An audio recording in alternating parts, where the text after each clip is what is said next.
მოგესალმებით ტაბულას ეთერში ჩვენ ვსაუბრობთ რელიგიაზე მე ლევან სუთიძე ვარ გმადლობთ რომ გვიყურებთ დღეს ჩვენი სტუმარია კანონიკური სამართლის დოქტორი დავით ჩიკვაიძე დავით მოგესალმებით დიდი მადლობა ჩვენთან სტუმრობისთვის უკვე მესამე თუ არ ვცდები მაგრამ თქვენი აზრი ჩვენთვის ყოველთვის საინტერესოა იგეგმება შევაბიჯეთ იმ წელში როცა ძალიან ბევრი ადამიანის სურვილი, ბევრი ადამიანის შრომა შეიძლება იქცეს რეალობად და 2016 წლის გაზაფხულში ჩვენ ვნახოთ მართლმადიდებელი ეკლესიების დიდი და წმინდა კრება. არსებობს ამ კრებაზე მრავალი მოსაზრება არის თუ არა ის მსოფლიო კრება, რომელიც არ ჩატარებულა აგერ უკვე 1000 წლეულზე მეტია, თუ ეს არის უბრალოდ დიდი საერთო მართლმადიდებლური კრება, რომელიც შემდეგ შეიძლება იქნეს ან არ იქნეს აღიარებული მსოფლიო კრებად, ეს უკვე ეკლესიოლოგიური დამოკიდებულების საკითხია, კრება შეკრებისთანავე არის მსოფლიო თუ შემდეგ სჭირდება რაღაც სახალხო ლეგიტიმაცია ეგრეთ წოდებული. მაგრამ ამ კრებასთან დაკავშირებით არსებობს ძალიან ბევრი პრობლემა, ხო? არსებობს ბევრი შეუთანხმებლობა. მოდი შენ მოგანდობ ამის უკეთ აღწერას, რა არის ეს კრება, როგორ მიიღება იქ გადაწყვეტილებები და დღეს რა არსებული პრობლემებია, ჩვენ გავიგეთ რომ ეს კრება რომელიც შეიძლება საჭირო იყო და მიღებული იქნა გადაწყვეტილება რომ წმინდა ირინეს სახელობის ტაძარში ჩატარებული იყო, სადაც ნიკეის პირველი მსოფლიო კრება ჩატარდა და სადაც წამსი წაიკითხეს ყველა ქრისტიანი კონსტანტინოპოლის ნიკეაში ჩატარდა. უკაცრავად, ხო? ნიკეაში. როცა აი ეს კრება მიმდინარეობდა, ჩვენ მიიღო ეს გადაწყვეტილება და ყველა ქრისტიანისთვის მნიშვნელოვანია, ხო? ეს არის წმენდების სიმბოლო და ასე შემდეგ. აი იქ უნდა ჩატარებულიყო, მაგრამ თურქეთსა და რუსეთს შორის არსებული პრობლემების გამო შესაძლოა ეს კრება იქ აღარ ჩატარდეს, სადაც დაგეგმილი იყო და ჩატარდეს ჟენევაში. როგორ უყურებ შენ აი ამ საკითხს? დიდი მადლობა, მოგესალმებით. კიდევ ერთხელ, მადლობა მოწვევისთვის, მართლაც მესამედ ვიმყოფები უკვე აქ და ფაქტობრივად თემაც მეორდება, თუმცა ეს მე მგონი გასაკვირი არც არის ამ კრების მნიშვნელობიდან გამომდინარე. ჯერ დადებით კონტექსტში ასე ვთქვათ, რას ნიშნავს ეს კრება, რომ აქედან დავიწყოთ საუბარი და შემდგომ ალბათ გადავართ უკვე პრობლემურ საკითხებზეც.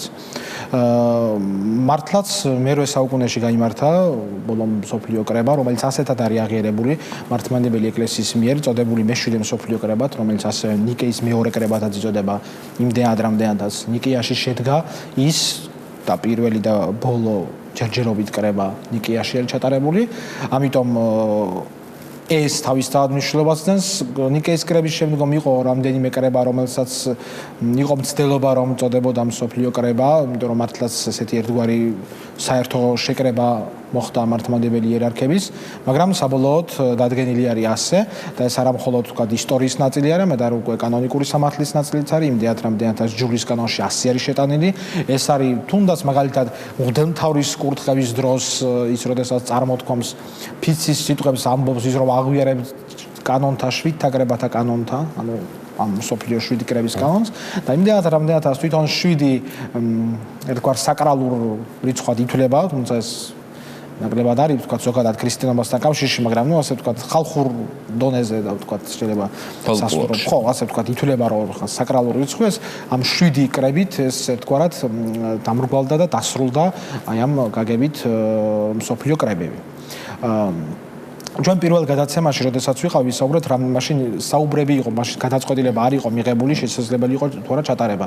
და მაშინ აღინიშნა, რომ გადაცემაში ერთობლივად აღვნიშნეთ, რომ მსოფლიო კრება ზოგადად ესე არის მიღებული ეკლესიაში, რომ იმართებოდა ხოლმე მწვალებლობათა წინააღმდეგ. ანუ, როდესაც აღმოცენდებოდა ესა თუ ის სწავლება, რომელსაც ეკლესია არ ეთანხმებოდა, ან იყო ვარაუდით ეჭვი მისი, რომ ეკლესიის სწავლებასთან ის ვერ მოვიდოდა თანხმობაში, ასეთ შემთხვევაში მოიწვევოდა ხოლმე მსოფლიო კრება და ჩვენ ვიცით და მაყურებელმაც ალბათ ამ გადაცემის მაყურებელმა იცის რომ ყველა კრებაზე განიხილებოდა სხვადასხვა საკითხები და მეტიც მაგალითად მე-5 კრებას არ აქვს კანონები მიღებული, მაგრამ მიღებული აქვს ამის მიუხედავად დოგმატიკურ საკითხებზე გადაწყვეტილებები. ანუ აქაც ჩანს ვთქვათ მისი პირველადი მნიშვნელობა. შესაბამისად ეკლესია მიიჩნია რომ 7 კრების დასრულების 7 კრების ჩატარების შემდეგ ძირითადად დასრულდა ასე ვთქვათ ეკლესიის დოგმატიკის შემუშავება და მას ვთქვათ რაიმე ძირეული სიახლე სიახლე გულისხმობ დოგმატურ სიახლეს. უბრალოდ ახალი დოგმატის მიღება იმდენად რამდენადაც ძირითად საკითხებზე დოგმატები მიღებული იყო და დასრულებული იყო ამითი ეკლესიის თეოლოგიური მუშაობა აღარ იყო საჭირო. ზოგადად ესეც რო განმარტებისთვის იყოს ეკლესია არ მიიჩნევს მართლმადიდებელი ეკლესია არ მიიჩნევს რომ დოგმატს ახალ დოგმატს იღებს დოგმატი არსებობს ეკლესიის მოძღვრებაში მისი პირველივე დღიდან მაგრამ ვთქვათ ცალკეულ სწავლებად აღმოცენების შემთხვევაში საჭირო ხდება ამ დოგმატის გამოცემა იმისთვის რომ კაფიოდ მორწმუნე ადამიანმა იცოდეს კაფიოდ ან ერთგვარი ფორმულირება ხო ან ფორმულირება იყოს აი მაგალითად ბოლო ეს რაც არის დოგმატი მიღებული ხატთა თაყვანისმასთან დაკავშირებით ჩვენ ვერ ვიტყვით რომ მერვე საუკუნიდან ჩნდება ხატთა თაყვანისმება რომის კატაკომბებში ვიცით ჩვენ რომ არსებობს ფრესკები პირველი ქრისტიანების მაგრამ ამის მიუხედავად საჭირო გახდა ეს იმიტომ რომ თქვათ ის რაც ერთი შეხედვით ყველას მieჩნდა შეთანხმებულ კონსენსუსად და ყველასთვის საერთოდ გულისხმობა ამ კონკრეტულ შემთხვევაში ხატთა თაყვანისმებას გამოდგა ისე რომ თურმე ეს ვიღაცებისთვის არ ყოფილა მაინც და მაინც მისაღები და შესაბამისად საჭირო გახდა დოგმატის მიღება. ეს არის ზოგადად რისთვისაც ვიწვევთ კრებას. მნიშვნელოვანი საკითხი არის კრების აღიარების თემაც, რაზეც ასევე კითხვაში იყო, გაიჟღერა ამ ნაწილმაც კითხვა ამაშიც მდგომარეობდა. კი, ანუ უკვე მოწვეული კრება თავისთავად გამოხატავს ყველა ეკლესიის აზრს თუ შემდეგ ჭირდება მას რაიმე გვარი აღიარება, მაგრამ ეს აღიარება ვისგან? ხო, აი ეს არის საინტერესო. კარგი კითხვა ნამდვილად. ზოგადად სოფლიო კრების აღიარებისთვის უნდა არსებობდეს ეგრეთ წოდებული გარეგანი და შინაგანი ნიშნები პანაიოტის ბუმისი და პანტელეიმონ როდოპულოსი კანონიკური სამართლის სახელმძღვანელოთა ავტორები, ვთქვათ, აი ესეთ ორ ტერმინს იყენებენ, ასეთივე ტერმინი არის იგივე რუსულ ლიტერატურაშიც, ანუ შინაგანი და გარეგანი ნიშნები. ამ ნიშნების მთავარი ლაიტმოტივი არის ის, რომ უნდა იყოს საერთო კრება, ანუ ყველა მართლმადიდებელი მთავარი რამდენადაც ზოგადად საეკლესიო სწავლებით სრული საეკლესიო ძალაუფლება აქვს მღვდელმთავარს და არა მღვდელს შესაბამისად ცნობილი ირინეოს ლიონელის ცნობილი ფრაზაა მოგონებთ სადაც არის მღვდელმთავარი იქ არის ეკლესია იმიტომ რომ მღვდელმთავარი აღასრულებს ყველა საღვთო საიდუმლოს მათ შორის მღვდლად კურთხევის ჩათვლით მღვდელი მოკლებულია ამ საიდუმლოს შესრულებას ამიტომ ყველა მღვდელმთავარი უნდა იყოს შეკრებილი ან მეორე შემთხვევაში ყველა მღვდელმთავრის პოზიცია უნდა იყოს წარმოდგენილი ასეთ შემთხვევაში ფიზიკურად იყოფნა არ არის აუცილებელი დღეს კიდევ შესაძლებელი არის ეს თქვა თანამედროვე ტრანსპორტის განვითარების პირობებში და ბუნებრივია იმ პერიოდში როდესაც კრებები იმართებოდა ეს გარკვეულწილად ალბათ შეუძლებელიც იყო რომ ყველას შეკრება ესე ფიზიკურად ყველა დასწრებოდა მაგრამ ყველას აზრი უნდა იყოს წარმოდგენილი ეს აუცილებელი არის რომ კრებაზე მიღებული სწავლებანი იყოს თანხმობაში წმინდა წერილთან და მართლმადიდებლურ მოძღვრებასთან ეს კიდე ცალკე განმარტებასაც საჭიროებს რა იგულისხმებაში მაგრამ ჯერ ეს რო ჩამოვთვალოთ აუცილებელი არის რომ ის აღიარებული იქნეს ყველა ადგილობრივი ეკლესიის მიერ. ახლა აქ არის მნიშვნელოვანი საკითხი რა. სოფლიო კრებაზე ვინაიდან ხდებოდა მწვერებლობის განხილვა, ასეთ დროს ბუნებრივია გადაწყვეტილების მიღების ფორმატი იყო ხმათა უმრავლესობა. იმიტომ რომ ბუნებრივია, როდესაც კრებაზე წინ და წინვე იცი რომ ორი განსხვავებული როგორც მინიმუმ აზრის მქონე მღვდელმთავრები იკრიბებიან, იქ კონსენსუსზე საუბარი შეუძლებელია. არიოზი თუ ხელს არ მოგიწერს რაღაცაზე. ხო, თუ არიოზი თუ არ მოგიწერს ხელს რომ ვთქვათ ქრისტე არის ძეხვთის სასრული ღმერთი და სრული კაცი, ეს არ ნიშნავს იმას რომ ანუ ეს კრების გადაწყვეტილება ვერ იქნება მართებული. და ვთქვათ ასე შემდეგ და ასე შემდეგ. ანუ ეს თავიდანვე გულისხმობს იმას რომ ხმათა უმრავლესობით ყოველ შემთხვევაში სრული კონსენსუსი იქ შეუძლებელია. უმრავლესობა შეიძლება სხვადასხვანაირად მოხდეს, არის ვთქვათ იქ დამსწრეთა უმრავლესობა არის ვთქვათ შეიძლება იყოს 2/3 ან ეგრეთ წოდებული კვალიფიციური უმრავლესობას რო ეძახით, მაგრამ საერთო გამაერთიანებელი ტერმინი ამისი რომ გადაწყვეტილება მიიღებოდა უმრავლესობით. და ეს ბუნებრივიც არის, ალბათ სხვა ფორმით ეს შეუძლებელი იქნებოდა. მაგრამ ამ პერიოდში, როდესაც ახლა იკრიბება, ხომ უკვე ეს კითხვა ისმის, რომ ჩვენ არ ვიკრიბებით ყოველ შემთხვევაში დღის წესრიგიდან გამომდინარე და ამაზე ჩვენ წინა გადაცემებში ვისაუბრეთ, არ ვიკრიბებით რაიმე მწვერებლობის განსახილველად, ხომ? შესაბამისად, აქედან გამომდინარე ეს საკითხი, რომ ვიღაცის აზრი უმცირესობაში უნდა დარჩეს და ვიღაცის უმრავლესობაში უნდა იყოს და ეს უმრავლესობა შემდეგ გაიმარჯვებს აზრთა ჭიდილში უმცირესობაზე ესეთი რაღაც საჭიროება არ დგას. ამიტომ იყო ორი მოსაზრება, კარგად მოგეხსენებათ იყო რომ ვთქვათ რუსეთის საპატრიარქო. ხო, ბერძნული და რუსული ძირითადი არსი მდგომარეობდა იმაში, რომ რუსული საპატრიარქო აყენებდა წინადებას, რომ მომხდარიყო ეს სრული კონსენსუსით, ხოლო ბერძნული რომ ეს მომხდარიყო. რაც ნიშნავს ყველასთვის ვეტოს უფლებას. რაც ნიშნავს აბსოლუტურად ყველასთვის ვეტოს უფლებას და ბერძნული იყო რომ კონსენსუსით მომხდარიყო და შემდეგ საბოლოო გადაწყვეტილება იქნა კონსენსუსი. ახლა აქ ვთქვათ პოლიტიკური მომენტი რომ გამოვრიცხოთ და პრაგმატულად შევხედოთ ამ საკითხს, უფრო ლოგიკური არის ვთქვათ აი ეს საკითხი, იმიტომ რომ ჩვენ ვიცით რომ ამ კრების ორგანიზატორები ამბობენ რომ კრება მიზანმიმართული არის იქითკენ რომ აჩვენოს მართლმადიდებელთა ერთობა. შესაბამისად ერთობა რა უნდა აჩვენოს, არ უნდა იყოს საკითხთა შორის განყოფა. იმიტომ რომ თუ მოხდება განყოფა, ამ შემთხვევაში უნდა იქნეს გამოყენებული შესაბამისი საეკლესიო სანქციებიც, ხო ასე ვთქვათ, რაც გულისხმობს ვთქვათ განსხვავებული აზრის უდამთავრის განკვეთაში, რაც ხდებოდა კიდეც მსოფლიო კრებებზე და ასე შემდეგ და ასე შემდეგ. ნუ თუ არ დაემორჩილება, ხო? ხო, ამას შეიძლება აზრი კონდეს გადაწყვეტილება. დიახ, მართალია, ანუ თუ განსხვავებულ აზრზე დარჩება შემდეგ.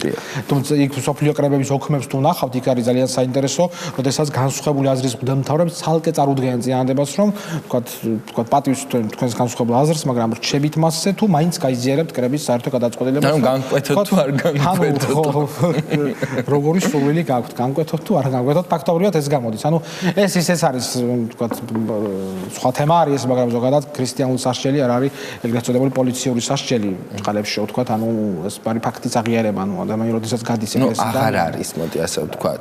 ანუ მაშინაც ასე მიიჩნეოდა, რომ ეს ასე არ იყო, მაგრამ იყო რიგი შემთხვევები, დასავლეთითაც და აღმოსავლეთითაც სახელმწიფოები ერეოდნენ ცოტა ცუდად ჩემი აზრით საეკლესიო საქმეებში, თორემ მაშინდელი და ახლანდელი კანონებითაც საეკლესიო კანონებს გულისხმობ, ბუნებრივი ესეთი რაღაც გამორიცხული იყო. ეს არის ვთქვათ ამ კრების ეს კონსენსუსის და აი ამ მოწვევის მიზანი, ну, როგორც მე ხვდები, არის ის, რომ ძალიან ბევრი საკითხია, ხო, რომელზეც ვიმსჯელებთ ასევე. ამ ბევრ საკითხში არის ერთი ძალიან მნიშვნელოვანი საკითხიც, როგორც ეს ბერძნული საპატრიარქოს წარმომადგენლები ძალიან ხშირად ამბობენ ხოლმე. ვიღაცებს აღარ უნდა დარჩეთ იმის თქმის საშუალება, რომ მართლმადიდებელი ეკლესია საერთოდ არ არსებობს და რომ ესენი არიან უბრალოდ მართლმადიდებელი ეკლესიები, რაღაც უხეში ჯამი აი ამ ეკლესიებისა და არა რაღაც ერთი სხეული და ერთი ეკლესია, რომელსაც მართავს რაღაცა ერთი, ხო? როგორც შეიძლება იყოს კრება, რაღაც ადმინისტრაცია, ხო? აი ამ მიზნიდან გამომდინარე კონსტანტინოპოლს აქვს თავისი წარმოდგენა მსოფლიო ეკლესიის, ასე ვთქვათ, მოწყობაზე, სადაც თავად არის უპირატესი თანასწორთა შორის. რუსეთის საპატრიარქო ამბობს, რომ უკაცრავად, მაგრამ თქვენ როგორ ხართ, ხო? ანუ თქვენ ხო რომს, იმიტომ აღარ ემორჩილებით, რომ იგაჩნდათ, რომ ის იმპერიის დედაქალაქი იყო და სწორედ ამიტომ იყო პაპი პირველი. გამომდინარე იქიდან, რომ შემდეგ თქვენ იყავით, კი ბატონო, თქვენ გერგებოდათ ეს პირველობა თანასწორთა შორის მთელს ეკლესიას.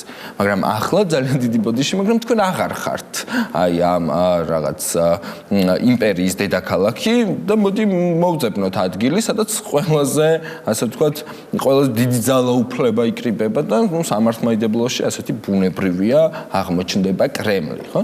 და ამიტომ ეს ამბიცია, რომ სინამდვილეში თქვენ კი არ ხართ უპირატესი, არამედ ჩვენ ვართ, არსებობს და როდესაც კონსტანტინოპოლის პატრიარქი აყენებდა ამ იდეას, ხო? პატრიარქები უფრო სწორედ, ხო?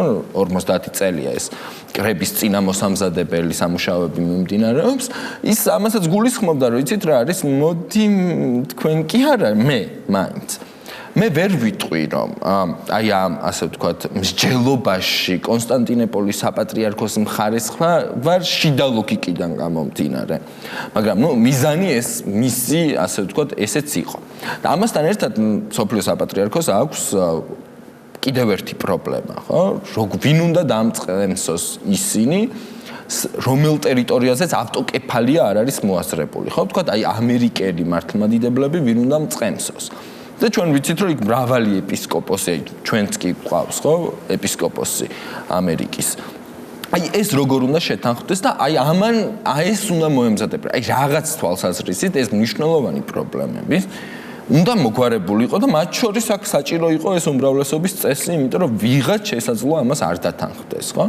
ანუ რაღაც თვალსაზრისით ეს არის გამოაცალა ბერკეტი ამ კრებას, აი ამ გადაწყვეტილების მიღების წესმა, სადაც ყველას აქვს ვეტოს უფლება, რომ რაღაც ძირეული ცვლილებები გამოიწვიოს ეკლესიაში. არ ფიქრობ, რომ ეს მაინც პრობლემას შექმნის. ანუ საბოლოოდ ჩვენ ხო არ მივიღებთ კრებას, სადაც უბრალოდ შეიკრიბებიან მღვდელმთავრები, რაღაც კარგ სიტყვებს იტყვიან, რაღაც ერთიან დოკუმენტებს მოაწერენ ხელს, რომელსაც იქამდეც აწერდნენ, და ეს უბრალოდ არაფერს შეცვლის. კარგი კითხვა უდავთ, ჯერ თვითონ მესამე რომის ეგრეთ წოდებული პრობლემინდა რომ დავიწყოთ. მიზეზი, ვთქვათ, რის გამოც კონსტანტინოპოლი ითვლება თანასწორთა შორის პირველად, ბუნებრივია პირველ მიზეზი ამისი არის იმპერიასთან დაკავშირებული საკითხები, ანუ ის იყო ბიზანტიის იმპერიის დედაქალაქი და ასე ვთქვათ, პირველი მართლმადიდებლური სახელმწიფოს გულისხმობ თავის სიძლიერით და ზომით დედაქალაქის პატრიარქი იყო და შესაბამისად ამიტომაც ის ასე ვთქვათ მოექცა პირველ ადგილზე.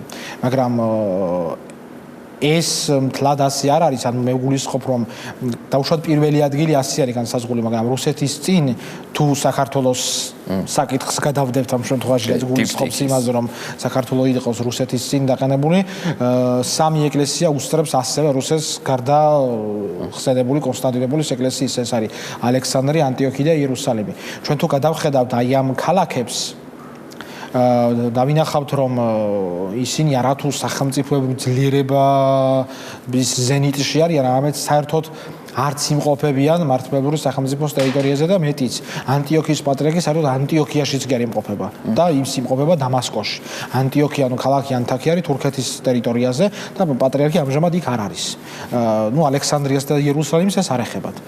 ამიტომ ვთქვათ, ეკლესიათა რანგირება არ არის მხოლოდ იმპერიიდან გამომდინარე. მაშინ მეორე ადგილზე უნდა ყოფილიყო რუსეთი და ვთქვათ, პირველი კონსტანტინოპოლი იქნებოდა.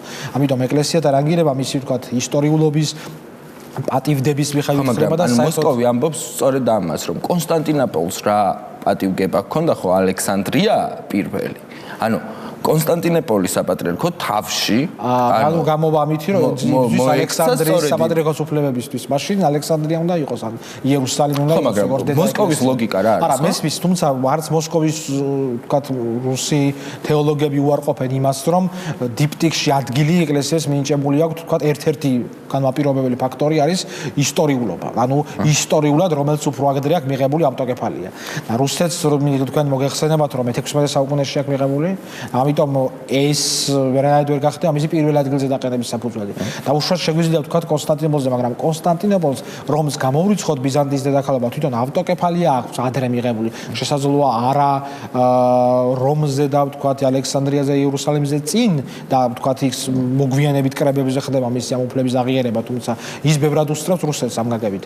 ამიტომ ეს რუსეთისთვის ფაქტიურად გამოდის, რომ მის წინა 4 ეკლესიის რაღაც ადგილების გადახალისება შეიძლება მოხდეს, ამითი ყველაზე კარგი შემთხვევაში მისთვის და რა ვთქვათ მისი პირველ ადგილზე გადასვლას იქნება ცალსახად იმპერიული ზრახვები ეს არ იქნება იმპერიულ ზრახვას პლუს რაღაცა ეკლესიო საკითხი ეს ცალსახად იმპერიული გამოვა ამიტომ მაშინ უნდა გამოცხადდეს იმპერია ხო და მე რაც და თვით იმპერიის პერიოდშიც კი რუსეთის ეკლესიას პატრიარქი არ ყავდა მაგრამ თავის ადგილს მოიაზრებდა იმ ადგილაზე რომელზეც ის ახლაც არის ხო ნუ მაშინ კონსტანტინოპოლი მოგეხსენებათ ბევრად ვთქვათ დაჩაგრულ და ესე ვთქვათ მეორე ხარისხოვან მდგომარეობაში იმყოფებოდა თუნდაც პატრიარქი და ჩვენ ვიცით რომ რამდენიმე მოწამეც კი არის კონსტანტინოპოლის პატრიარქი იმ პერიოდის ზუსტად იმ დევნილობის გამო რაც იყო და შესაბამისად ეს საკითხი არც მაშინ წამოწეულა რაც შეეხება ბერკეტს რომელიც შეიძლება ამითი გამოეცალოს მე მოდი პირიქით შემოადრიალებ ამ საკითხს დაუშვათ რომ ყოფილიყო კონსენსუსის საკითხი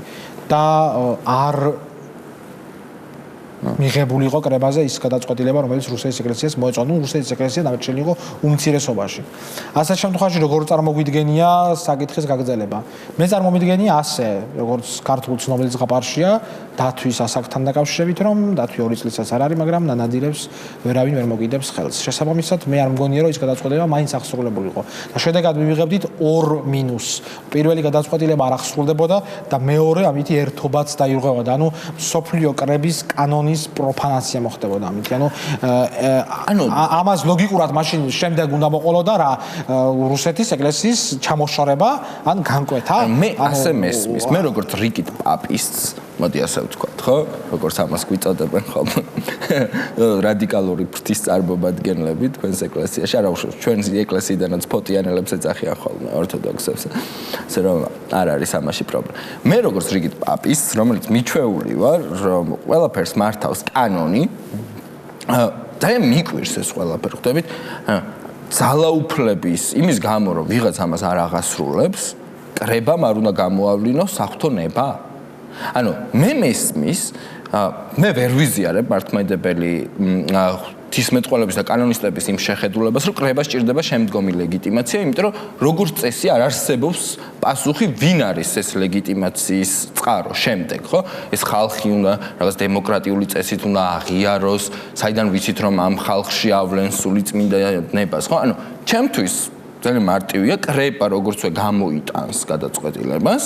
აი ის არის უკვე, ასე ვთქვათ, როგორც სულიწმინდა ბრძანებს და ჩვენ, ხო? როგორც აწერდნენ ხოლმე ზოგიერთი კრების კანონს ხელს, ხო, მამები. აქედან გამომდინარე, ცოტა უცნაურია, როდესაც ჩვენ გინდა რაღაც დიდი და წმინდა კრების მოწვევა და შემდეგ იქ უბრალოდ ითვალისწინებ იმას, რომ იცი რა, ამას მაინც არ აღასრულებს ვიღაცა დიდი და ძლიერი დათვი, როგორც ჩვენ ვძანა, ამიტომ მოდი იცით რა არის, დავთანხმდებით ამ კონსენსუსს და არაფერს შევცვლით. ანუ ეს ხომ ფუნდამენტური საკითხი კრების განსახილველ საკითხებს შორის არის უმნიშვნელოვანესი საკითხი, რომელმაც ეკლესიის თანამედროვე როლი უნდა განსაზღვროს. ხო, ეს ეკლესია მარტო იმაში ხო გამოკეტილი ხო არ არის, რა ქვია, ავტოკეფალიაში სოფლიოს უნდა წარუდგინოს ერთიანი თავი, ხო? ანუ ერთობა უნდა წარუდგინოს და უნდა დამწყსოს შემდეგ და მოიმოწაფოს. ამ პერიოდში, როდესაც ჩვენ არაფერს ცვლი იმის გამო, რომ რუსეთი აი ესე გაგვიბრაზდება, იმიტომ რომ იქ მას კრემლი მართავს და ჩვენ ყველამ კარგად ვიცით, რომ მოსკოვის საპატრიარქოს კრემლში აქვს კაბინეტი, ამის გამო ჩვენ უარს ვამბობთ აფრიკელების, ამერიკელების, ავსტრალიელების, არ ვიცი, ევროპელების დამწყემსვაზე, მათთვის უფრო გასაგებად გახდაზე იმისა, რასაც ჩვენ ვასწავლით და მართლმადიდებელი ეკლესიის რწმენით სწორედ იმას ასწავლის ურყმნელად, რასაც ქრისტე ასწავლიდა, ამიტომ ჩვენ უარს ვამბობთ ამ ყველაფერზე და მოდი დაგვრჩეს ეს რაღაცეები, ძველები, რომელიც ხელს გვიშლის, რომლის მოსაშორებლადაც მოვიწვიეთ ეს კრება, იმიტომ რომ რუსეთს ესე არ უნდა? არა, მე დასაწყისში იმიტომ აღვნიშნე, რომ ეს კრება თავიდანვე ასე დაიგეგმა, რომ არ არის რადიკალურ გადაწყვეტილებათა მისაღებად, ასე არ ყოფილა თავიდან დაგეგმილი, ეს არის ერთობის საჩვენებლად და მე ამიტომ ახლა მოდი მაგ საკითხებსაც რო შევეხოთ. იქ არის უამრავი საკითხი, რომელზეც შეიძლება კონსენსუსის მიღწევა, რომელზეც შეიძლება მაგალითად ისეთი გადაწყვეტილების მოფიქრება, რომელსაც მეტნაკლებად ყველა დაეთანხმება და ეს ესე ორ ფერში ხო არ არის, რომ ან ვთქვათ რუსეთის სასარგებლო უნდა იყოს, ან ვთქვათ კონსტანტინოპოლის. არის საკითხები, რომელზეც თანხმდება, ან უამრავი პრობლემატური საკითხები, რომელზეც რუსეთს და კონსტანტინოპოლს საერთოდ ერთი აზრი აქვს, ან შეიძლება განსხვავებული აზრი აქვს, მაგრამ მაინც თამაშ ეს პოლიტიკას არ უკავშირდება. ამის მოგვარება ისედაც შეიძლება არა, როგორ შეიძლება ეს ამის პრობლემა, რომ თუნდაც საქართველოს ეკლესიაში, როდესაც არის პრობლემატური საკითხები, როგორიც ეხება, ვთქვათ, აბორტის თემას, როგორიც ეხება ხელოვნურ განაყოფიერებას, რომელიც ეხება ჩასახვის საწარმოებელ საშუალებებს, ამაზე არ არის ის გადაწყვეტილება, რომელსაც ქვია მსოფლიო კრების გადაწყვეტილება. ანუ რომელიც იქნება საერთო ყველასთვის. და ეს არის ამის მთავარი ერთ-ერთი მთავარი, ვთქვათ, და სხვა საკითხები, რომელიც სამწუხაროდ არ არის ეს საკითხები, რომლებიც ცნობილი, თუნდაც დიასპორის საკითხი, რასაც ამბობთ, მაგრამ დიასპორის საკითხის, ანუ არა ავტოკეფალური ეკლესიის კანონიკურ ტერიტორიაზე არსებული, ვთქვათ, სამრევლოს დამწყემსვის საკითხის, ამის გადაწყვეტაც შეიძლება, ვთქვათ, ისე, რომ ეს წამგებიანი არ აღმოჩნდეს მართლმადიდებლებისთვის, იმიტომ რომ რეალურად ვთქვათ კონსტანტინოპოლის საპატრიარქოს პოზიცია, რომ ის არის მსოფლიო საპატრიარქო და ამიტომ ნებისმიერი ასეთი სამრევლო მას უნდა ექვემდებაროს, ეს გარკვეულწილად შეიცავს ხო ძალაუფლებისგან სწრაფვას, შეიძლება ამას არ ახლავს ისეთი სახელმწიფოებრივი მანქანა, რომელიც მეორე შემთხვევაში არის, მაგრამ აქ ყველაზე მთავარი ეს არის, რომ იქოს გადაწყვეტილება მიღებული, რომელიც არის გამაერთიანებელი და მე არ მგონია, რომ ასეთი გადაწყვეტილების მიღება შეუძლებელი იყოს. იმიტომ რომ ამ კრებას სხვა ყველაფერთან ერთად იმის მნიშვნელობაც აქვს და ერთ-ერთი ესეც არის ხო თქვა და ნაწერებიდან გამომდინარე რაც თქვა სპეციალისტები წერენ ამ ბოლო დღეებში და ბოლო თვეებში რომ აი გამოწვევათა ეპოქაში როგორც ისინი უწოდებენ გამოწვევათა ეპოქაში მართლმადიდებლმა ეკლესიამ აჩვენოს რომ ის არის მზად და ყველაზე მთავარი რა არის იცით აი ამ ერთი დიდი წინააღმდეგობის დაძლევა რომ ეს ამდენი ხანი არ შეკრებილა ალბათ ესეც ერთგვარი ნაბიჯი არის აქეთკენ გადადგმული რომ აი ეს შთაბეჭდილება რაც არის რომ რაღაც დავასრულეთ ჩვენ და ამიტომ შეკრება არ არის საჭირო არანაირად არ არის საჭირო მე მესმის ისევ ამობრო შეიძლება წვალებლობიდან გამომდინარე არ იყოს მაგრამ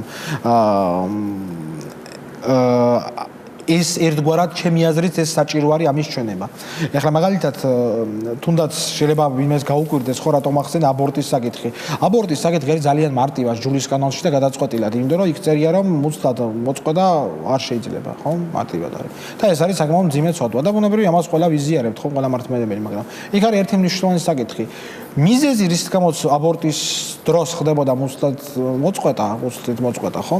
ეს არ იყო გამოწვეული სამედიცინო ჩვენებიდან. ეს იყო ძალიან მარტივი ეგოისტური აზროვნებიდან, რომ მას არ უნდა ეს ბავშვი.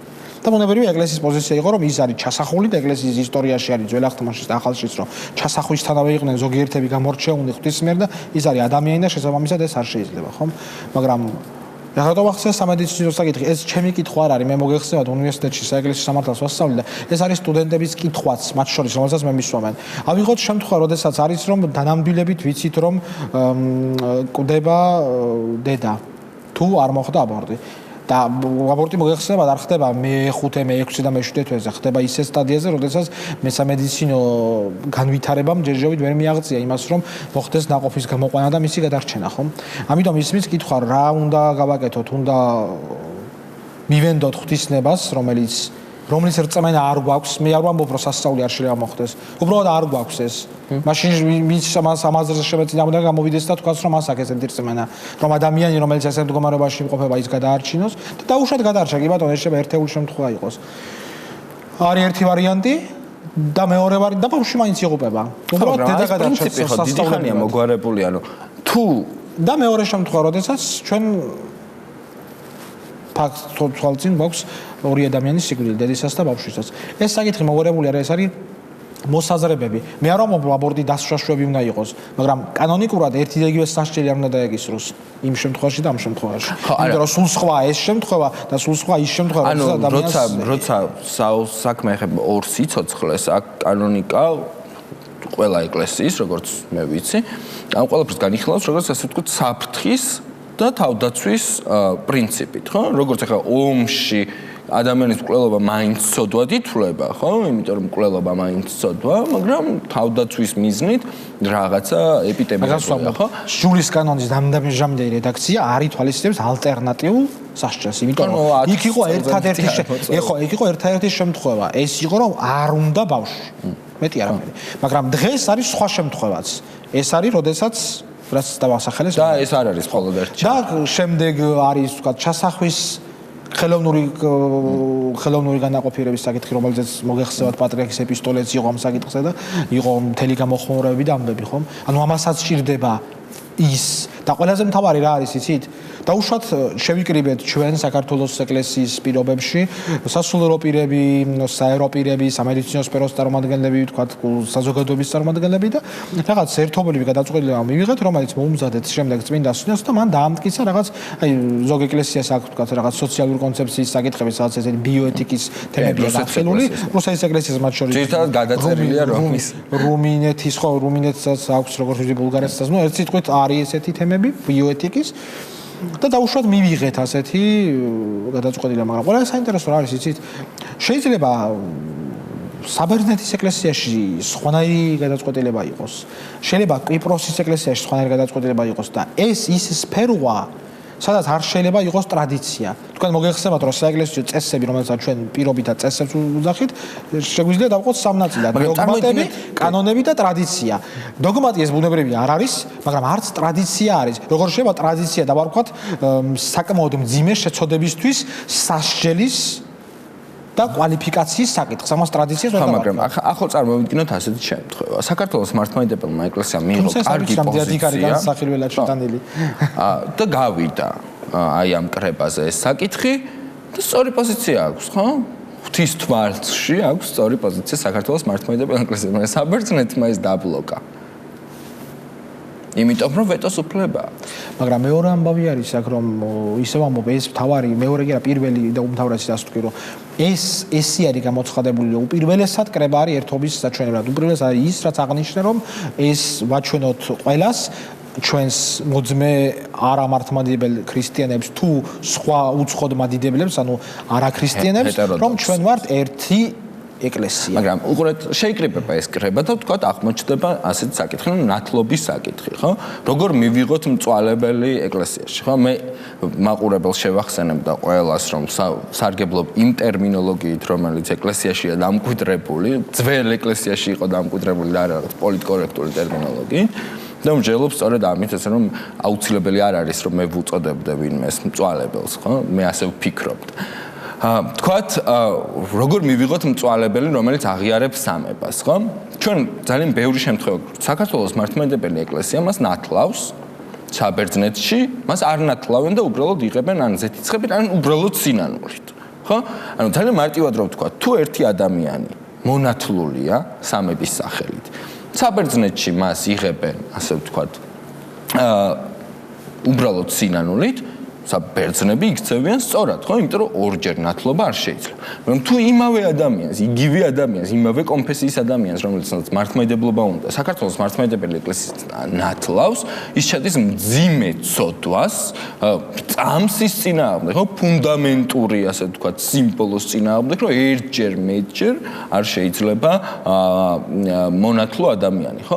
აი ეს დავა რო წარმოიშვება კრებაზე და ქართველები რო ამას იწყვიან და ბერძნები ამას და ეს საკითხი რო ჩავარდება საბოლოო ჯამში, ხო? იმიტომ რომ კონსენსუსია ამ ორ შორის შეთანხმება რაღაც ნახევრად მონათლული, ხო? არ არსებობს, ხო? არც ნახევრად ფეხმძიმობა მათ შორის. პირიქით ეს კრება ხო არ აჩვენებს იმას, რომ მართლმადიდებელი ეკლესიები სინამდვილეში არ არიან ერთიანები.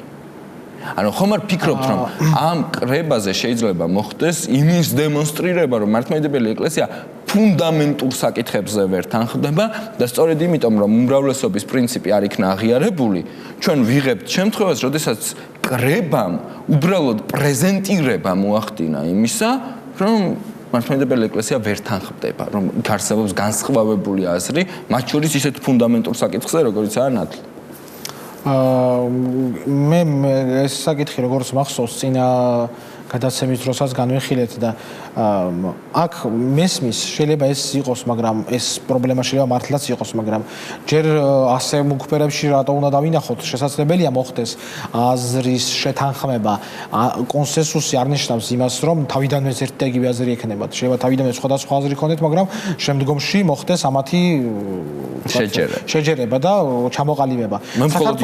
საქართველოს ეკლესიაში ამჟამად რა წესიც მოქმედებს, ეს მოქმედებს იმიტომ, რომ მოქმედებს დიდი ჯულის კანონში ქართველების მიერ ჩამატებული, ანუ საქართველოს ეკლესიის მიერ ჩამატებული რუის-ურბნისის ძეგლის წერის კანონები, სადაც ერთ-ერთი კანონი შეეხება სომხური სამოციქულო ეკლესიის წარმომადგენელთა ხელახლა ნათლობის წესს. იქ არის ესეთი ძალიან საინტერესო რაღაც მითითებული, რომ ამას ჩვენ ვაკეთებთ, იმიტომ რომ ასე აკეთებენ აღმოსავლეთის დიდნი ეკლესიანი. ანუ არგუმენტად მითითებულია რომ ეს არის ასეთი ფორმით აღებული, იმიტომ რომ ამას აკეთებს აღმოსავლეთის, ანუ იგულისხმება მართლმადიდებლური სამყარო. რაც შეეხება რომის ეკლესიის წარმომადგენლებს, ამაზე უკვე ანალოგიის პრინციპი ვრცელდება, რომ რაკიღაც სამოციქულო ეკლესიის მიერ მონათლულსაც კი იღებს განმეორებით, ანუ ვიზუალურად განმეორებით ნათლობით, თუმცა მოგეხსენებათ რომ მართლმადიდებელი ეკლესია არ თulis რომ ნათლობა განმეორებითია, ანუ თulis რომ ნათლობა მან შეასრულა და არა ვთქვათ იმ კონფესიამ, რომელიც სადაც გარეგნულად შესრულდა, ასეთ შემთხვევაში ვრცელდება ანალოგიის პრინციპი. ბერძნები მაგალითად, როდესაც ამას აკეთებენ, ბერძნები სარგებლობენ სოფლიო კრების კანონით, სადაც წერია რომ ვთქვათ სამების მადიდებლები, მაგრამ ასე ზოგადი განმარტება კი არ არის, ყველაზე საინტერესო ეს არის. იქ კონკრეტული მე ახლა ზეპირად არ მახსოვს და არ მინდა თქვა რომ შემაშალოს კონკრეტული მიმდინარეობებია ჩამოთვლილი, რომლის მიმდევარით შეიძლება რომ მიღებული იქნეს თქვა მირონცხებით, რომლის სინანულით, რომლის სრული ნათლობი. ლოგიკა ის არის რომ სამების დოგმატში არ უნდა იყოს ცნობილება. არა მხოლოდ, აი მაგალითად თანამედროვე ბერძნული კანონიკური ლიტერატურა ასეთ რაღაცასაც ამბობს რომ არ უნდა იყოს ამ კონფესიაში დაკარგული უწყვეტი სამღვდელო იერარქია. სამოციქულო ჯაჭვი. სამოციქულო ჯაჭვი. მაგალითად იმის მიუხედავად რომ ვთქვათ ანგლიკანურ ეკლესიაში მონათლულებს მაგალითად კონკრეტულად აი ამ ორი ვთქვათ ავტორის ვთქვათ რომელსაც ამ საკითხზე მსჯელობა აქვს ავტორის მოსაზრებით სჭირდებათ ნათლობა. იმიტომ რომ მათ დაკარგული აქვთ უწყვეტობა და თან ისინი აღარ მიიჩნევენ სამღვდელო ხელდასხმას საღვთო საიდუმლოდ. ისინი მიიჩნევენ ამას როგორც ვთქვათ სხვათა შორის ეს პრობლემა დადგა მაშინ როცა ვთქვათ პაპი ბენედიქტეს დროს ძალიან ბევრმა ანგლიკანმა გადაწყვიტა რომის ეკლესიას შეერთებოდა დაახლოებით 400,000 ადამიანმა. მაშინ აღარ მახსოვს ზუსტად რა წესი გამოიყენეს, მაგრამ თუ არ ვწდები, მღვდლებიც კი ხელახლა აკურთხეს. ანუ მისცეს წესი, ანუ შეუნარჩუნეს ტრადიცია ღვთისმსახურების აღსრულების წესი, ასე ვთქვათ შესამოსვლის ფორმა, მაგრამ ნათლობა ხელახლა განხორციელდა თუ არა აღარ მახსოვს და არც ის მახსოვს პრინციპში ხელდასხმას მოხდა, მაგრამ ეს პრობლემა იდგა როგორ უნდა მივიღოთ ისინი, იმიტომ რომ დომინუს იესუს არის ასეთი დოკუმენტი, რომელიც ასევე კარდინალობის დროს პაპმა ბენედიქტემ მიიღო.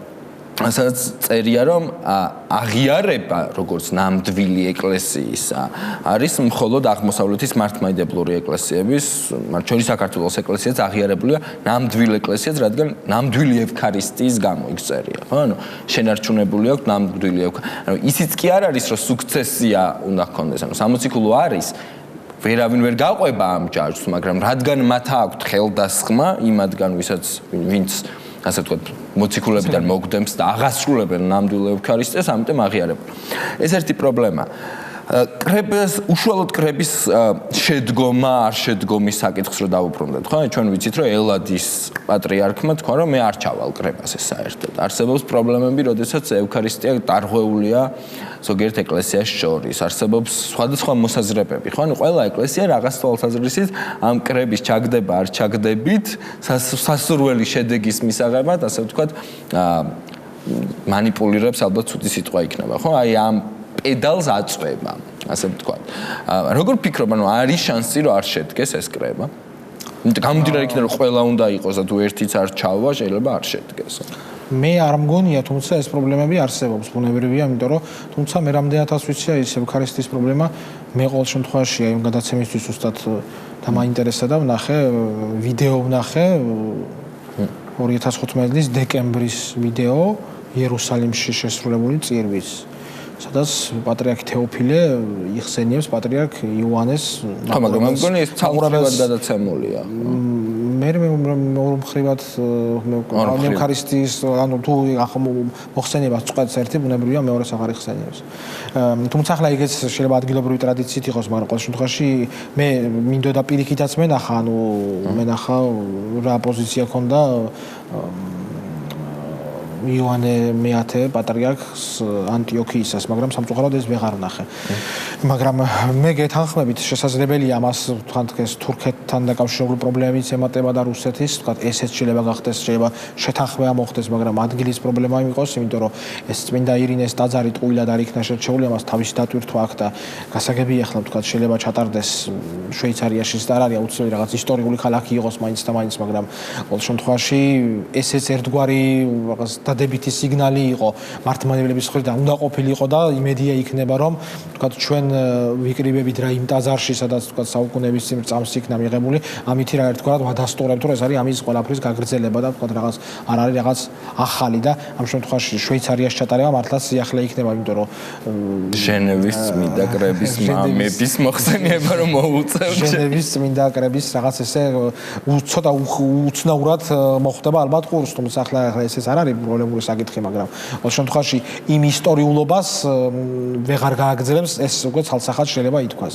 მაგრამ გასცდეს ამ ბიზანტიის შეიძლება თუ არა შეექმნას პრობლემები, ფაქტია, რომ ვხედავთ, რომ პრობლემები არსებობს. იქ ბულგარეთის ეკლესიამ გამოსცა სინოდმა გადაწყვეტილება, რომ თუ წინასწარ იქნება მათთვის გაგზავნილი საკითხები და პოზიციები, ასეთ შემთხვევაში ჩავლენ ისინი კრებაზე. ესეთი გადაწყვეტილება არის 12 იანვრის განჩინება არის ბულგარეთის მართლმადიდებელი ეკლესიის წმინდა სინოდის. ხომ ხედავთ როგორ რთულია ამ პაპის გარეშე კაც. ამაზე აღარ გავაგრძელოთ. ჩვენთვის ძალიან უნდა გავაგრძელოთ. იმიტომ რომ ეს არ დასრულდება ეს გადაცემა არასდროს თუ გაგრძელდა ამაზე საუბარი. ჩვენთვის ძალიან მნიშვნელოვანი საკითხი ხო ჩემთვის როგორც საქართველოს მოქალაქისთვის უკაცრავად არის აფხაზეთის ეპარქიის საკითხი. კათოლიკოს პატრიარქმა იმ წინა მოსამზადებელი კრების დასრულების შემდეგ თქვა რომ ამ საკითხს დააყენეთ. ანუ აფხაზეთის ეკლესია ვინ მართავს, როგორ იმწყემსება ეს ეკლესია, ჩვენ ვიცით რომ დე ფაქტო და ხო თუ თვალს არ დავხუჭავთ, მოსკოვი გზავნის იქ თავის წარმომადგენლებს და ასე აკურთხებდა ხო ის წლების განმავლობაში პრაქტიკულად ასე ვთქვათ კანონიკურ ექსპანსიას ახორციელებდა აი ამ ტერიტორიაზე. ამას მოყვა საპასუხოდ კათოლიკოს პატრიარქის და სინოდის გადაწყვეტილება, რომ ეს ეპარქია ტიტულში შეიტანა, ანუ მცხეთა თბილისისა და ბიჭვინთისა და ცხუმ-აფხაზეთის მიტროპოლიტია, ახლა კათოლიკოს პატრიარქი ილია. აი ეს საკითხი რომ დადგება კრებაზე, რაზე შეიძლება იმსჯელონ, იმიტომ რომ იქ უკვე არამხოლოდ რუსეთის ინტერესი გამოიკვეთა მეორე, ასე ვთქვათ, ფსევდოსქიზმატური ჯგუფის პოზიცია, რომელიც იხსენებს მსოფლიო პატრიარქს და მსოფლიო პატრიარქმა უნდა ვთქვათ, რომ ფანარში მიიღო ეს ჯგუფი, ხო? არ ვიცი ეს შემთხვევით მოხდა, არ მოხდა შემთხვევით, რა იყო და როგორ იყო, მაგრამ ფაქტი ის არის, რომ ეს ცუდი მესიჯი კონსტანტინოპოლის მსოფლიო პატრიარქმა გამოგზავნა საქართველოში, რომ ისიც თამაშია, ასე ვთქვათ, ხო? აი ამ აფხაზეთის ეპარქიისთვის.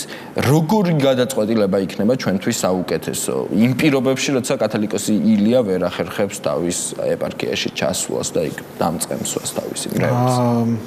მართლაც რთული თემა არის. მე ძალიან მოკლედ ვიტყვი, ვთქვათ, მაყურებელმა რომ იცოდეს, ვთქვათ, ამჟამად რა საეკლესიო ვითარება არის აფხაზეთში. აფხაზეთის ტერიტორიაზე თავიდან მოქმედებდა ერთი ჯგუფი, ეს ერთი ჯგუფი იყო, ერთიანი ჯგუფი იყო, რომელიც ჯგუფიც სახელმძღვანელობდა მამა ბესარიონ აფლია, რომელიც არის კანონიკურად ხელდასხმული, იმიტომ რომ ჯერ კიდევ ვთქვათ, სეპარატისტული მოძრაობის გააქტიურების პერიოდამდე არის ის ხელდასხმული საქართველოს ეკლესიის მიერ და ის იყო, ასე ვთქვათ, ხელმძღვანელი აი ამ პირობითად ეპარქიის, რომელსაც ის საეპარქიო საბჭოს თავმჯდომარეს უწოდებდა თავის თავს და ბუნებრივია არ ცნობდა ცხუმ-აფხაზეთის მიტროპოლიტ დანიელს. მათ არგუმენტაციად მოყავდათ ის, რომ თითქოს თავისნებით წავიდა მეუფე დანიელი აფხაზეთის ტერიტორიიდან და ჟულის კანონის ნორმა მოყავდათ, როდესაც თუ მღვდელმთავარი მიდის თავისნებით, ასეთ შემთხვევაში თვითორგანიზებას აკეთებს სამღვდელო დასი ახალი მღვდელმთავრის დანიშვნამდე. მაგრამ ბუნებრივია მღვდელმთავრის დანიშვნას ისინი საქართველოს არ მოელოდებოდნენ, თორემ ამ შემთხვევაში ისინი მარტივად მოიწერებოდნენ ეპისტოლეს მცირეს, სადაც ისინი თხოვდნენ, რომ ნაცვლად ამ მღვდელმთავრისა ყოფილიყო სხვა და ასეთ შემთხვევაში უფრო მარტივად შეიძლება გადაწყვეტილებო ეს საკითხი, შეურჩეული ყოფილიყო ისეთი მღვდელმთავარი, რომელსაც თქვა კავშირი არ ექნებოდა აფხაზეთთან და არანაირი პრეტენზია არ ექნებოდათ. ადრე მე მსმენია რომ განიხილებოდა ისიც რომ თვითონ აფხაზებს წამოეყენებია თვითონ კანდიდატურა და შემდეგ საქართველოს ეკლესიას მოეხდინა მისი აყვანა მღვდელმთავრის ხარისხში, ამაზეც მსმენია რომ იყო ხოლმე საუბრები. ერთი სიტყვით აი ეს ჯგუფი ძალიან მჭიდრო ურთიერთობას ავლენდა რუსეთის ეკლესიასთან.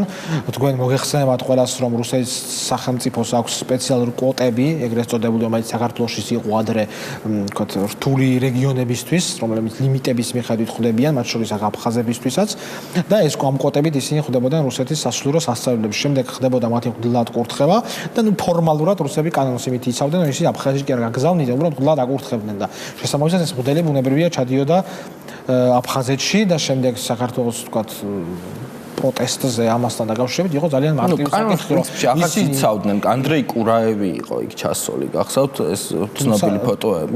თუმცა ისე არ გასრულდა ეს ვიზიტი, როგორც უნდათ ამ ვიზიტის ორგანიზატორებს, მაგრამ ნუ ეგ ცალკე თემა არის. ერთ სიტყვით ამ ღუდლებს აგზავნიდნენ ისინი, აგზავნიდნენ კი რა, აკურთხებდნენ და ისინი შემდეგ მიდიოდნენ იქ ბუნებრივია და ასეთ შემთხვევაში ხდებოდა ის, რომ რუსეთის პასუხი იყო ძალიან მარტივი, რომ ისინი თქვენ კანონიკურ ტერიტორიაზეა თუ გნებავთ განკვეთეთ. ძალიან მარტივად. ამ შემთხვევაში უკვე მაგრამ კათოლიკოს პატრიარქი არ განკვეთავდა. თუ ამაზე იყო პატრიარქის მოსაზრება ითქვა, რომ ისინი მაინც გააგრძელებენ ანუ ისინი არ დაემორჩილებიან ეკლესიას, ბუნებრივია მათ აღარ ექნებათ კანონიკური სამღვდელო მადლი და დაზარალდება ისე ჩემი მრევლი, ანუ ჩემი აფხაზები დაზარალდებიან, იმიტომ რომ ისინი სხვას არ შეუშვებენ, ალტერნატიულ სამღვდელობას არ დაუშვებენ და გააგრძელებენ ცრუ, ასე ვთქვათ, მსახურებას, ანუ განკვეთილის მსახურებას, რომელიც ბუნებრივია ეკლესიის მერე აღიარებული, აღსრულებულია, ხო, მათ ავტოკეფალია გამოაცხადეს. უეპისკოპოსი ავტოკეფალია. ეს იქამდე პერიოდზე ელაპარაკე. როდესაც დაიწყო ავტოკეფალური მოძრაობა და მათ აღნიშნეს, რომ თქვა 15 წელია ისინი არიან ცალკე და არავინ არ ზღუნავს მათზე და ასე შემდეგ და ასე შემდეგ.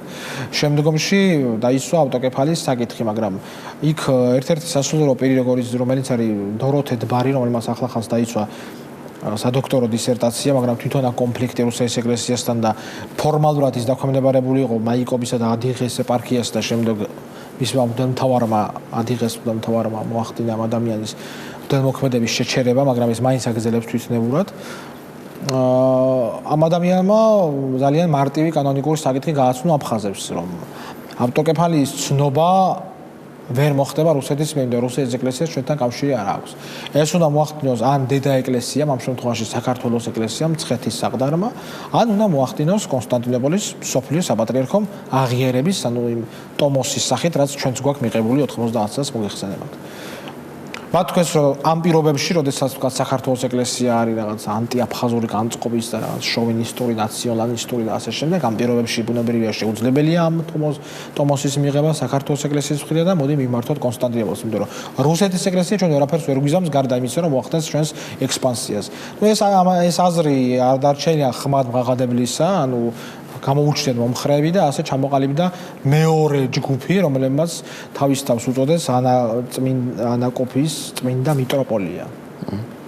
აი ჩვენ როგორ უნდა მოვაგვაროთ ეს საკითხი? ეს ორი არის. ახლა შეხება ერთი საკითხიც მინდა ვთქვა კონსტანტინოპოლის პატრიარქის მიერ მიღებას.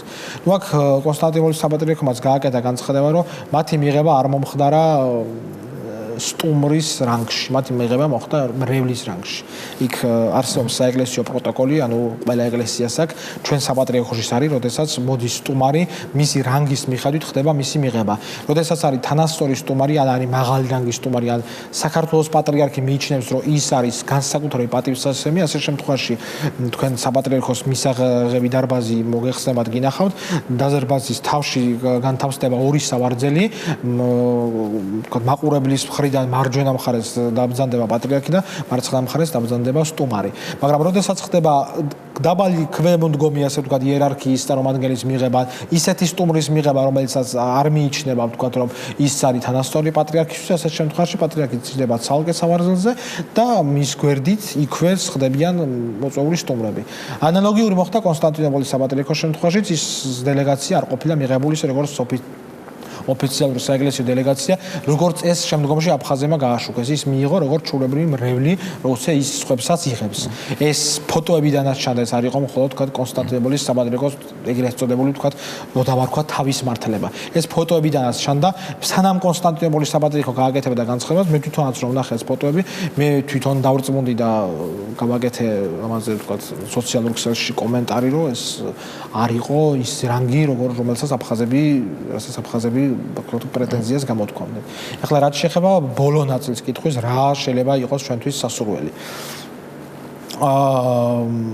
ჩვენთვის ამ ეტაპზე რაც ცალსახად შეგვიძლია ვთქვა, ეს არის რუსეთის ეკლესიის იქ თუნდაც დროებით დაშვება. მოდი ვთქვა, ასე რა არ უნდა იქნეს მიღებული, ანუ ეს არ უნდა იქნეს მიღებული. რაც შეეხება გადაეცეს რაც შეეხება კონსტანტინოპოლს, აქ მოდი ესეც ვთქვათ, როცა მე რამდენიმე წუთის წინ სხვა კითხვის პასუხში ვახსენე, კონსტანტინოპოლის საპატრიარქო მიიჩნევს, რომ როგორც უკრაინის, ისე აფხაზეთის და დასავლეთ საქართველოს საკათოლიკოსო იყო მისი იურისდიქცია და რომ ანტიოქიამ ავტოკეფალია მეხუთე საუკუნეში მეიძა ქართლის საკათოლიკოსოს, ანუ აღმოსავლეთ საქართველოს. ეს რა თქმა უნდა ოფიციალურად არ არის, მაგრამ ესე ვთქვათ, არაოფიციალურად ისინი ამას მიიჩნევენ. შესაძლებელია სადღაც გაკვირით ახსენონ, რომ დასავლეთ საქართველოს ჩვენ ვამაყობთ იმით, რომ თქვათ ჩვენ ვიყავით ჩვენს ფრთებქვეშ. ეს შეიძლება დადებით კონტექსტში იყოს წარმოჩენილი, მაგრამ ფაქტია, რომ ესეთი მოსაზრებაც არსებობს. ამიტომ ვთქვათ, ესეც ერთგვარად გასათვალისწინებელი არის, მაგრამ შეიძლება ამით მოხდეს ძალთა ბალანსირება. მაგრამ აქ ისევ ბრუნდებით დათვის თემას, რამდენად დაუშვებენ შემდეგ ამას. არის მეორე საკითხიც, ვთქვათ, ამ კონსენსუსს საყოველთაო ვეტოს უფლება ისიც მოიტანა, რომ იმედია, რომ ჩვენს საპატრიარქოსაც საქართველოს საპატრიარქოსაც შეიძლება რომ ვთქვათ ბოლო-ბოლო ჩვენთვის არასასურველი გადაწყვეტილება მაინც როგორც მინიმუმ უზრუნველყოთ რომ არ იქნეს მიღებული.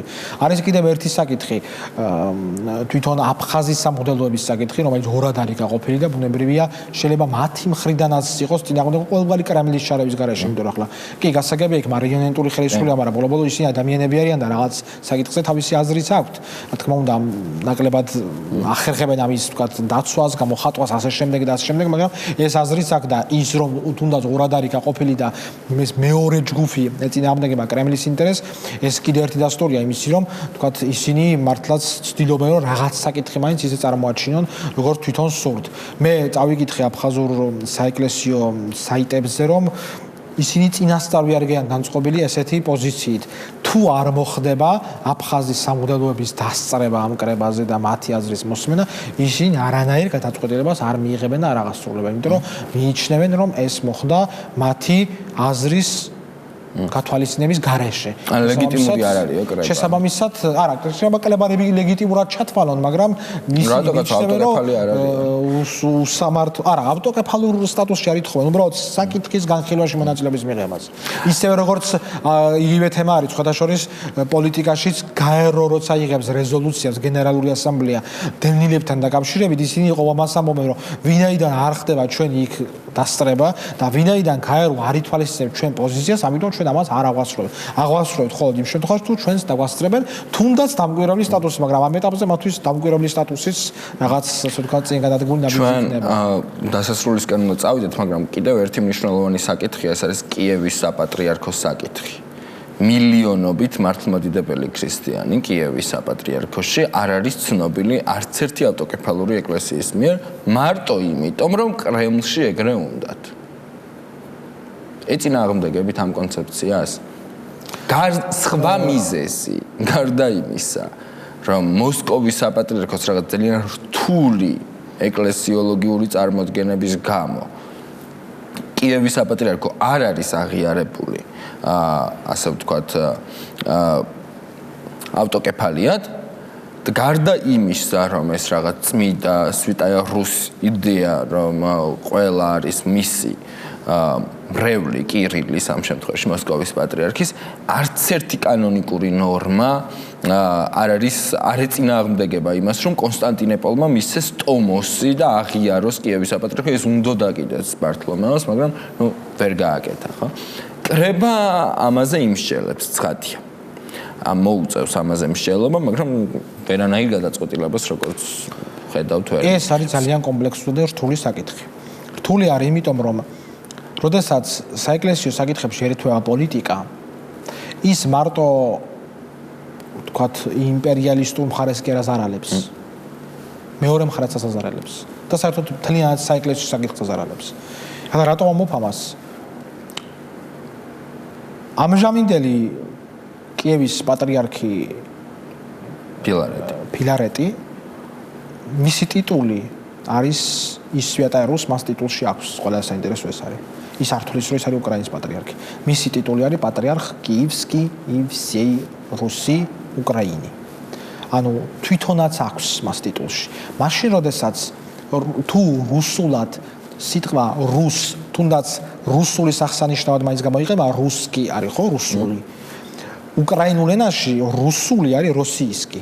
ანუ რუსში თუ რუსმა შეიძლება იგულისხმოს როგორც ვიწროდ თავისი კულტურა, ისე აი ამ სამი ერის გამაერთიანებელი კულტურა, უკრაინული ენა რუსში ცალსახად გულისხმობს ამ სამს, იმიტომ რომ მოსკოვთან დაკავშირებული ყველაფერი არის რუსიისკი. ენაც, კულტურაც და სხვა ეკლესიას მათ შორის. ამიტომ ამაზე ვერ ვიტყვი და ვერ დაგეთანხმები, რომ ეს არის მხოლოდ შეიძლება რუსეთიდან მოდის ეგ იდეა, მაგრამ სვეტა რუს ზოგადად ეს არ არის მხოლოდ მოსკოვში მოფიქრებული იდეა. ეს ერთი საკითხი. მეორე, თვითონ მე რატო ვთქვი ორივე მხარეს აზარალებს. ჩემი პირადი აზრი როგორც კანონისტის არის, რომ არა ის, რომ უკრაინის ეკლესია უნდა იყოს ავტოკეფალური, არამედ რუსეთის ეკლესიის ცენტრი უნდა დაბრუნდეს იქ, სადაც იყო.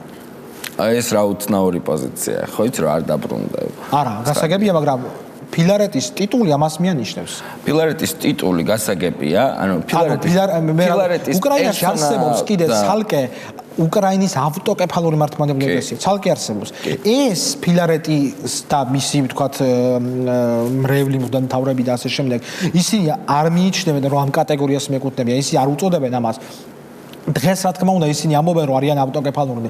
მოდი ასე ვთქვათ, რატო უწოდებს ის თავისავს პატრიარქს? მაშინ უნდა უწოდეს როგორც ვთქვათ მოხდა ჩეხეთის ეკლესიის შემთხვევაში, როგორც მოხდა პოლონეთის ეკლესიის შემთხვევაში, როგორც მოხდა ამერიკის ეკლესიის შემთხვევაში, ელემენტარულად მიტროპოლიტი.